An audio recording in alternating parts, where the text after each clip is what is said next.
بیخیال باش و رها کن.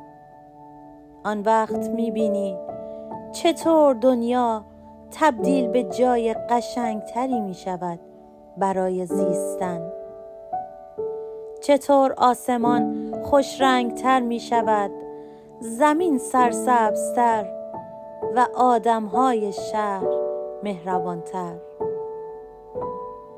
به پذیرش همه چیز که برسی، دنیا جای بهتری می شود.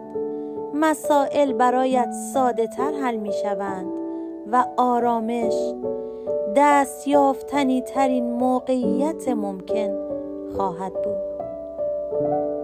به پذیرش که برسی، با خودت و با جهان و با آدمها به صلحی پایدار می رسی و تازه می فهمی پیش از این چقدر بیهوده انرژی و زمانت را صرف اندیشه در چرایی مسائلی کردی که هیچ گونه اهمیتی نداشتند.